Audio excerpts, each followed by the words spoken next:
right. There are no notes other than what we passed out last week. I passed out 12 and 13 last week, and we did 12, and so we'll do 13 today. How many of you do not have notes that need them, that need a copy? So, 2, 3. All right. I'll get some printed. We don't have any tonight. I think they all got taken up, didn't they? Didn't you get them all, Don? There were still some in the book. I don't know which ones though. Okay. Chapter 13. She's doing this. Yeah. This can't be good. No. I mean, if you want to look, they might be in that book. But chapter 13 is what we'll be on today. So let's review a little bit from chapter 12. Chapter 11 is a good break. Not only is it exactly halfway, because there's 22 chapters, but a lot of turns take place at 12.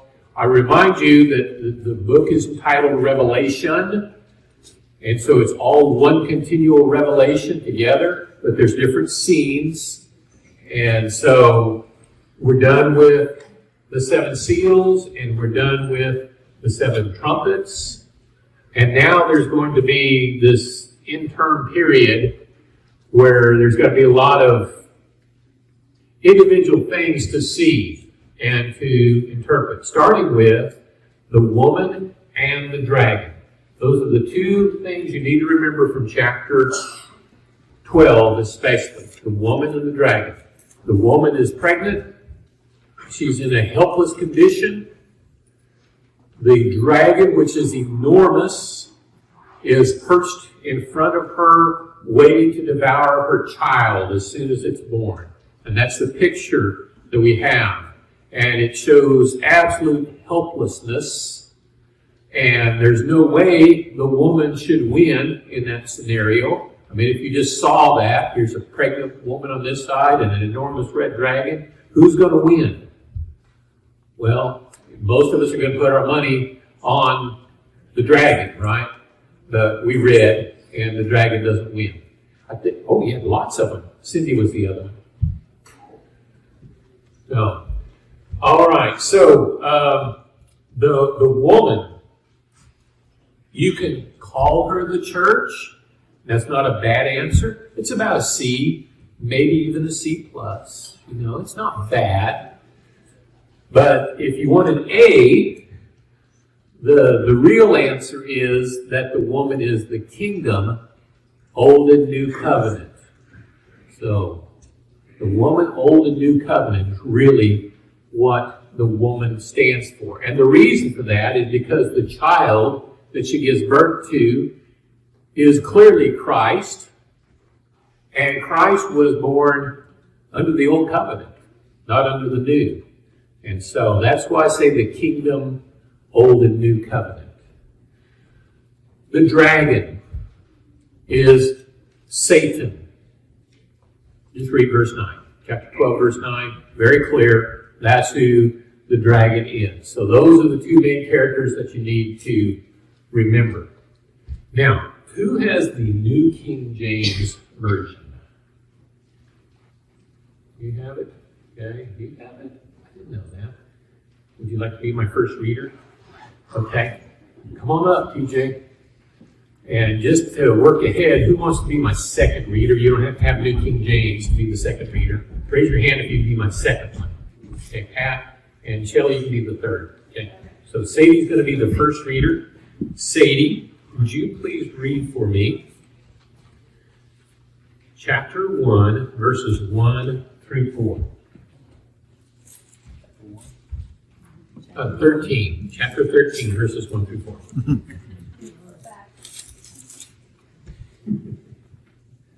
And I stood on the sand of the sea, and I saw a beast rising up out of the sea, having 7 heads and 10 horns, and on his horns 10 crowns, and on his heads a blasphemous name. Now the beast which I saw was like a leopard, his feet were like the feet of a bear, and his mouth like the mouth of a lion. The dragon gave him his power and his throne and the great authority. and I saw one of his heads as if it had been mortally wounded, and his deadly wound was healed. And all the world marveled and followed the beast. So they worshipped the dragon and gave authority to the beast, and they worshipped the beast, saying, Who is like the beast? Who is able to make war with him? Okay, thank you. Now, the reason I wanted that read from the New King James is the very beginning. Did somebody have something a little different about who was standing on the shore? Mine says the dragon.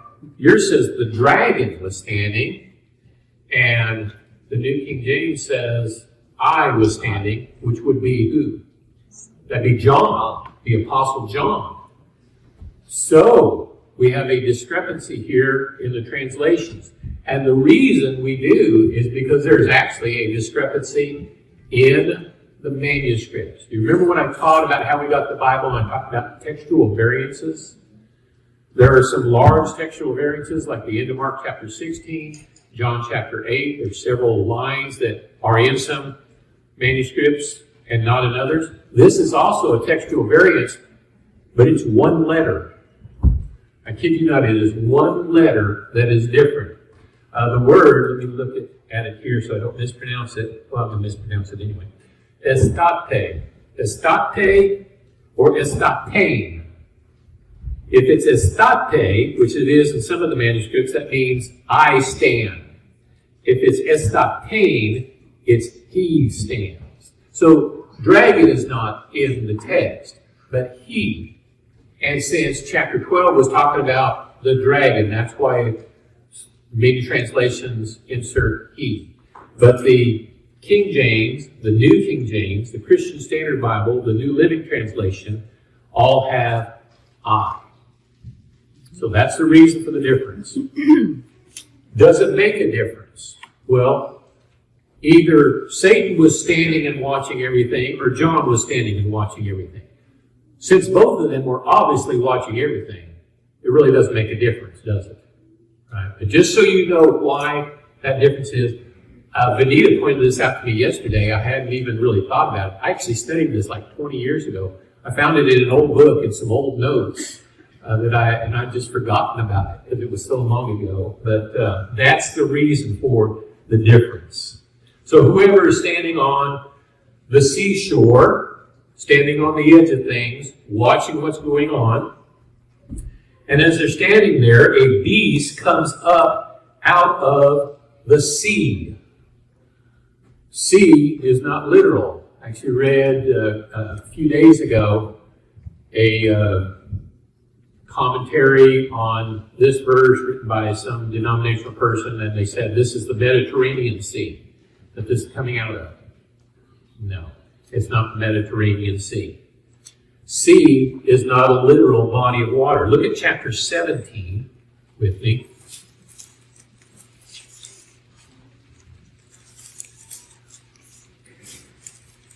And verse 15. And he said to me, the waters which you saw where the harlot sits are peoples and multitudes and nations and tongues. And so waters or seas in apocalyptic language stands for a sea of people. We've already talked about this in chapter 4. You may remember that when I talked about the sea of glass that was around the great white throne, we visited this subject there as well. So when you see the word sea, it does not mean body of water in apocalyptic literature. Out of this sea of people, out of the masses, rose up this beast. The beast has 10 horns and 7 heads. Now, horns stand for power. And in your notes, if you have notes, I have 4 scriptures that I'm hoping you will, when you get home, you'll look these up. And that's what those are in there for. Now, each of those just gives us an example where horns is used for power. But the one in 1 Samuel 2:10, if you're looking for the one that says horn is power, that's the one. That's the one you want to read. So that will be helpful to you in your study. The heads, 7 heads. Head stands for authority, being one in charge. And so this beast, whom we've not identified yet, has 7 heads but 10 horns. Now, picture that in your mind. 7 heads, I'm sorry, not horns, 10 diadems, 10 crowns on those heads. That's not, unless some of the heads are wearing 2 crowns. And I actually saw a picture where they did that. It doesn't work literally because it's not literal. What is a diadem, class? What kind of crown? The royal crown, as opposed to the victor's crown, which is what Greek word? The Stephanos, all right, is the victor's crown. This is the diadem, the royal crown. 7 heads, 10 crowns. Let's table that for a little bit. I'll come back to that, and we'll give some explanation of what that is. On the heads are blasphemous names. To blaspheme means to degrade, to put down. You may remember that Jesus was accused of blaspheming God, even though he did not. And what that meant was when Jesus was claiming to be God, they're saying, you're bringing him down. You're degrading God. Well, this beast and its heads were degrading God, whatever it may be. The lion and the leopard and the bear, I'm not going to spend a lot of time on. It just means that this beast is powerful and strong. But it says the dragon gave him his power and his throne and his great authority. Now, you're going to read that this beast is Rome. Makes good sense. Rome rises up out of the people, this great Roman Empire. And Rome is a good answer. It's a C, maybe a C plus, all right? And it's a good short answer. But the A answer is that the beast is the civil persecuting ability of the Roman Empire. That's really specifically what the beast is, the ability to persecute the Christians. Because as we read on, there's some who who worship the dragon in verse 4, because he gave his authority to the beast, and they worship the beast, saying who is like the beast and who is able to wage war with him. The Roman Empire was warring against the believers, against the Christians, and persecuting them. And the believers like, how do we fight against this? How do we defeat that? All right. Let's back up and get verse 3. I saw one of his heads, as if it had been slain, and his fatal wound was healed. Now, if you have a fatal wound, what does it do to you? Yeah. It kills you. All right? So, this head, one of the 7 heads, actually died and was resurrected. Ooh, does that have your attention? That's what it says. He had a fatal wound, but the fatal wound was healed, and this one who was dead actually came back to life. Boy, I'm getting some puzzled looks now. So, let's talk about the 7 heads and the 10 horns. No, I'll do it later. I'll let you sweat a little bit. Okay. Let's read on, and we will get to that. Let's read verse 5. Come on up, TJ. Up to Pat, right here. Chapter 13, not chapter 1. Chapter 13, verses 5 through verse 10, if you would, Pat. There was given to him a mouth speaking arrogant words and blasphemous, and authority to act for 42 months was given to him. And he opened his mouth in blasphemy against God, to blaspheme his name and his tabernacle, that is, those who dwell in heaven. It was also given to him to make war with the saints, and to overcome them. and authority over every tribe and people and tongue and nation was given to him. All who dwell on the earth will worship him, everyone whose name has not been written from the foundation of the world in the book of life of the Lamb who has been slain. If anyone has an ear, let him hear. If anyone is destined for captivity, to captivity he goes. If anyone kills with the sword he must be killed. Here is the perseverance and the faith of the saints. Right. So now we know that he has a mouth speaking arrogant words in verse 5. He's blaspheming, and he has the authority to act for 42 months. The 7 heads with 10 diadems, 10 royal crowns, stands for the Roman emperors. The first Roman emperor was Augustus, not Julius Caesar, because he was a Caesar, but he was never an emperor. The first one was Augustus, then it was Tiberius, and then Gaius, and then Claudius, and the 5th one was Nero. Nero is the one being amplified or pointed out in this example here. What do we know about Nero? Well, Nero was paranoid. He was perverted. He had a disdain for Christians. He is the one who ordered the death of the Apostle Paul and also the death of Peter. He was the one who was blaspheming God, who was persecuting the church, and he had a fatal wound. His fatal wound was self-inflicted. Nero died by placing a sword, a Machaira, the short sword that we've talked about before, to his throat, and saying the words similar to, "What a showman the world is losing in me," and then sliced his own throat. And that's how he died. Now, how was he resurrected?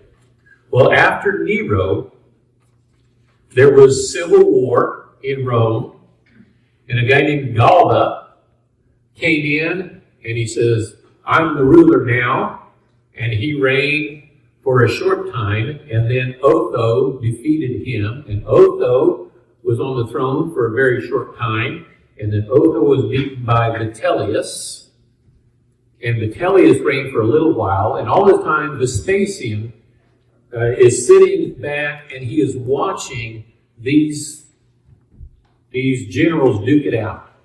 And he lets them kind of beat each other up, and then he comes in and takes on the winner. And that's how Vespasian became technically the 6th king, because the other 3, they held the crown. And so there's 10 crowns, but there were really only 7 who were being discussed here. And this will be clear when we get to chapter 17. So hang in there if this is not making a lot of sense to you. But Vespasian was really the next that held the throne for any length of time. He reigned from 69 to 79 AD, and then his son Titus reigned after him. And then when we get to chapter 17, it's going to mention the 7, but it'll also mention an 8th who is going to his destruction, and that one is Domitian. Now, why do I tell you all that? Because this one who is being discussed in this chapter is Nero. But he had a fatal wound. He had killed himself, but he was resurrected. He was resurrected in the person of Domitian. Domitian was known as the bloody arm of Nero. He had his same paranoia. He had his same disdain for Christians. He was a fierce persecutor of the Christians. I believe I have in your notes that he was known as the bloody arm of Nero. And so Domitian was a replica of his wicked temper and his disdain for Christians. And when we get to here in a little bit, I'll show you a quote about Domitian. But that's who we're talking about. He has authority for 42 months. How long is 42 months? 3.5 years. Or time times and a half time. Or 1,260 days. All of them are saying exactly the same thing. Is it a length of time? No, it's not even a literal length of time. It's a degree to which he has authority. In other words, he has authority for as long and as much as God wants him to. God is in control, but he is limited. He doesn't have perfect. He doesn't have complete authority. He has limited authority. And so that's what the 42 months means in apocalyptic literature. Verse 6, he opens his mouth, he blasphemes God, he blasphemes his name, he blasphemes his tabernacle, and those who dwell in heaven. It's given him to make war against the saints in verse 7 and overcome them. His authority over everybody. Verse 8, all who dwell on the earth worship him. Did they actually worship Nero? Yes, they did. They bowed down and they worshiped Nero. If you approached Nero, you had to declare him as your Lord. And if you did not, if you not address him as deity, then, well, you just didn't want to do that, okay? This was not a good idea to not address him. He insisted on being worshipped as a god, as did almost all the others. And they worshiped him. Everyone whose name was not written in the book of life from the foundation of the world. And so the book of life, we're going to encounter that a couple more times in the book of Revelation. The book of life, it says it was written from the foundation of the world. Let's talk a little bit about, does that mean predetermination? Does that mean that God decides ahead of time who's saved and who's not, and there's nothing you can do about it? No, it doesn't mean that. It just means that God has foreknowledge. He knows who's going to be saved, but we have free will. We still have the decision, and we can get our names in the book of life. And if you'll just look up book of life in the Bible, look at all the passages that talk about that, you see you can actually have your name removed from the book of life, which doesn't fit the once saved, always saved doctrine. Because God has foreknowledge, that does not mean that we don't have free will. Just like you, as a parent, you may have foreknowledge of what your children will do. Moms, if you make cookies and put them out on the counter and tell your child, do not touch those cookies, you know what your child's going to do, all right? You have foreknowledge, all right? As soon as your back is turned, a cookie is gone. Now, did you make the child take the cookies? No, you certainly tempted them because you make good cookies, but they had free will to do so. You see the difference? They choose, just like we choose. We can choose to be saved, to be baptized into Christ, have our sins washed away, and have our names written in the book of life. Or we can choose not to. The choice is ours, and God gives us that free will. Verse 9, if anyone has an ear to hear, let him hear. Boy, when we hear that phrase, who do we think of? Jesus, who said that repeatedly in the Gospels, right? If anyone has an ear, let him hear, which means pay attention, because this applies to you. Then he talks about the destiny in verse 10 of those who are destined for captivity. They're going to go into captivity. The ones who are killing with the sword, they're going to be killed by the sword. The ones who persevere are going to be saved. He's not saying that he wants it that way. He doesn't want people going to captivity. He doesn't want people to be killed by the sword. But he's saying this is the choice that people are making. All right, any questions about that? None at all. Am I going too fast? No? Whew. Good. All right. I'm working on it, class. Trying to get better. Here's the perseverance of the faith of the saints. The reason we have to persevere is because we do face obstacles. We face those who are contrary to Christianity. I hope you know that even though we meet here and we're surrounded by people who believe the same thing that we do, who believe the Bible is the inspired Word of God, who believe that there's a God in heaven who loves us, who believe that Jesus died for our sins, there are many people in the world who think you are out of your mind because you believe that.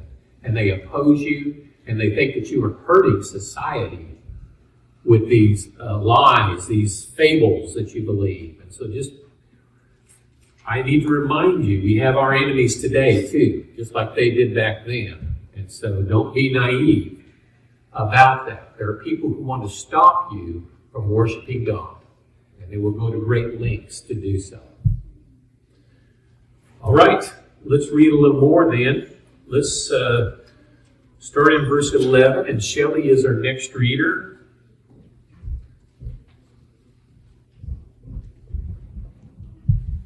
Shelley, if you could read 11 through 13, please. Then I saw another beast coming up out of the earth, and he had 2 horns like a lamb, and he spoke as a dragon. He exercises all the authorities of the first beast in his presence, and he makes the earth and those who dwell in it to worship the first beast, whose fatal wound was healed. He performed great signs, so that he even makes fire come down out of heaven to the earth in the presence of men. Okay. So, the first beast in verses 1 through 10 was what?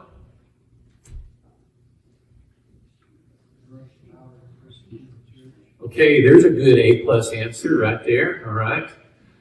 Yeah, the civil persecuting ability or power of the Roman government.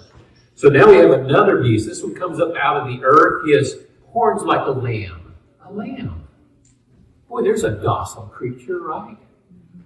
We're not scared of lambs. They're nice and cuddly and warm and soft. I'm reminded of Matthew chapter 7 and verse 15, where it talks about how a false prophet comes to you in sheep's clothing. Innocent. I'm not afraid of a sheep, okay? But this lamb, even though he appears very innocent and soft and gentle, has the voice of the dragon. And who is the dragon? Satan. So he speaks as the dragon. So there's the deception of the Roman government. It appears to be a good thing. Okay, it's a good thing. We should support this wonderful Roman Empire. The truth is, the message that Rome is sending is the message of Satan. He's exercising authority of the first beast in his presence. He makes the earth and those who dwell in it to worship the first beast. And there's our clue as to what the second beast is. The second beast is actually emperor worship itself. You remember when we were studying the 7 churches of Asia Minor, all 7 of those cities where those churches are had temples to worship the emperors, to worship Roma or Rome, to worship also the Roman pagan gods, Zeus, Apollos, Hermes, Aphrodite. All of them were worshipped there. So I'm trying to think of one more. What's his name? The god of wine and revelry. Bacchus. Dionysus, okay. Or Bacchus. Either one. So this is going on in the cities as well as emperor worship. And so that's what this beast is emperor worship. It seems innocent. Innocent as a lamb. It seems like this is no problem for the Christians. Just go ahead and just bow down and get it over with, and then you can be part of society. It was tempting to the believers. because it seems so innocent, but the voice is the voice of Satan. He performs these great signs, making fire to come down out of heaven in the presence of men. So it's impressive what this what the emperor worship is able to do. And it is attracting people with these miracles, no matter how fake they may be. Let's read on here, and I need a new reader, verses 14 through 17. Raise your hand, and TJ will see who it is that's going to read.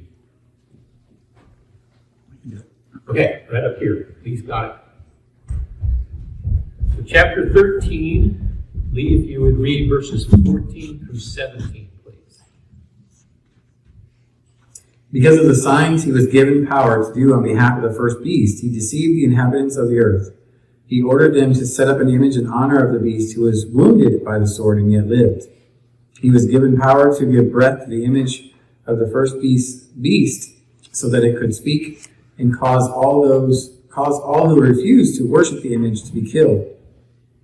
He also forced everyone, small and great, rich and poor, free and slave, to receive a mark on his right hand or on his forehead. How far? Through 17. So that no one could buy or sell unless he had the mark, which is the name of the beast or the number of his name. All right. So it mentions the deception in verse 14. You may remember back to the scene there in chapter 9 where the fallen star comes and he opens the bottomless pit, the abyss, and what comes out?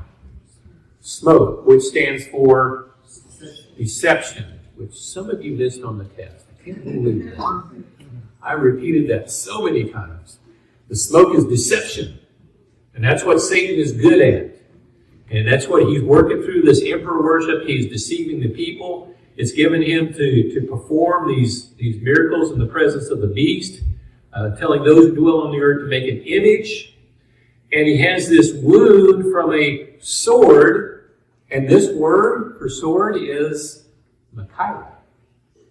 What did Nero use to kill himself? The Machaira. And so he's killed, but he comes to life. How does Nero come to life? Through Domitian. I have here a quote in your notes, if you happen to have those. Domitian kept the wicked spirit of Nero alive, causing all who refused to worship the beast to be killed. In his book Apology, which was written in 197 AD by Tertullian, he wrote, "Consult your histories. You will there find that Nero was the first who assailed with the imperial sword the Christian sect. Domitian, too, a man of Nero's type in cruelty, tried his hand at persecution." And so it was recognized back there in the 2nd century that Domitian was just like Nero. He was very much like him, and it seemed like Nero, they thought he had been killed, but he came back to life in the person of Domitian. So it wasn't a literal resurrection of a person. Did you get that? It's a whole different person, several emperors later, but Domitian was like Nero, and that's how he came back to life. Verse 15, he's given breath to the image of the beast. The image of the beast could even speak and cause as many who do not worship the image of the beast to be killed.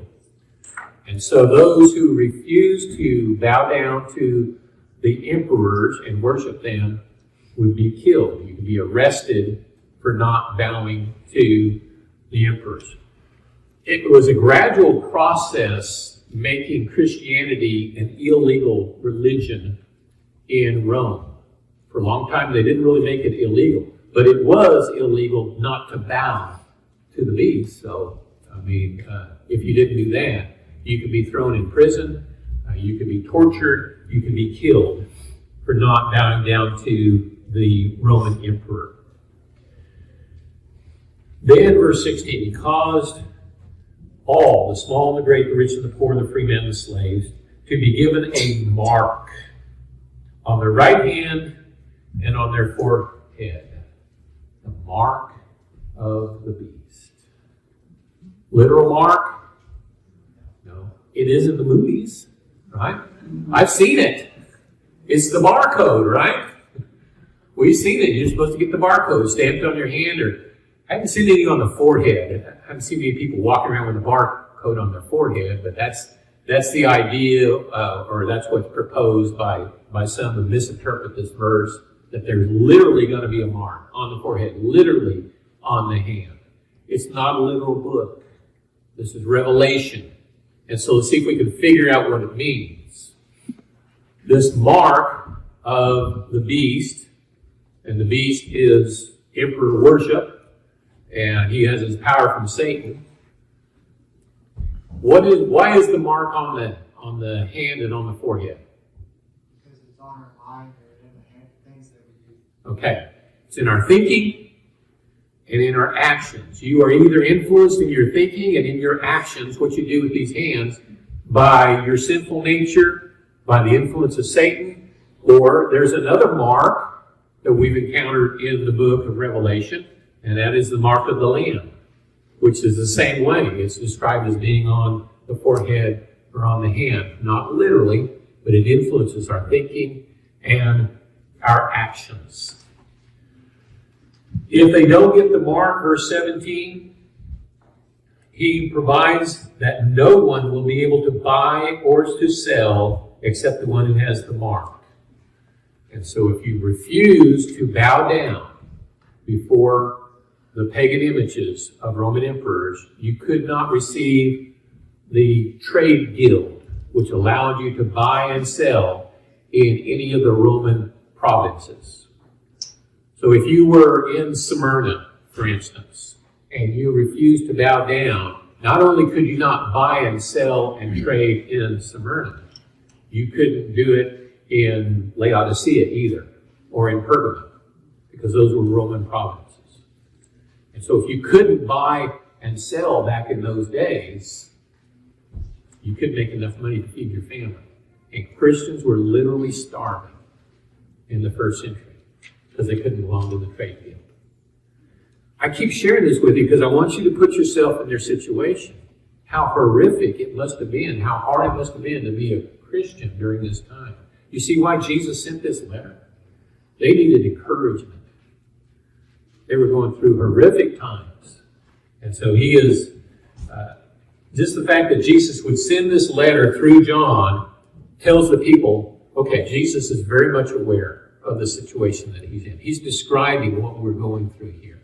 He knows. And he's going to have a solution. We haven't got to the solution yet. Verse 18. I saved this verse. You don't get to read this one. I get to read this one. This is the biggie. This is the one that everybody wants to know about. Here is wisdom. Let him who has understanding calculate the number of the beast. For the number is that of a man, and his number is 666. What is the 666? You've heard of it, haven't you? Right? Lots of discussion about the 666. I know a preacher who has 666 in his phone number. How unfortunate. Okay? You don't want that on your address. It is just the number we're supposed to stay away from. Well, we already know when we encounter a number in Revelation, it's not a literal number. It says you can calculate the number. So let's calculate it. Class, what does the number 6 stand for? Man. The way we remember that 6 is man, is 7 is perfect. That's God's number. Man is short of perfect. He's 6. Okay? So we have 6, the number for man, but there's 3 of them. What does the number 3 stand for? Deity. 666 means man trying to deify himself. It says it takes wisdom. It doesn't say you have to be a genius.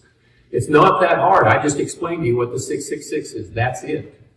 It is man trying to deify himself. It's not Napoleon. It's not Hitler. It's not Ronald Reagan.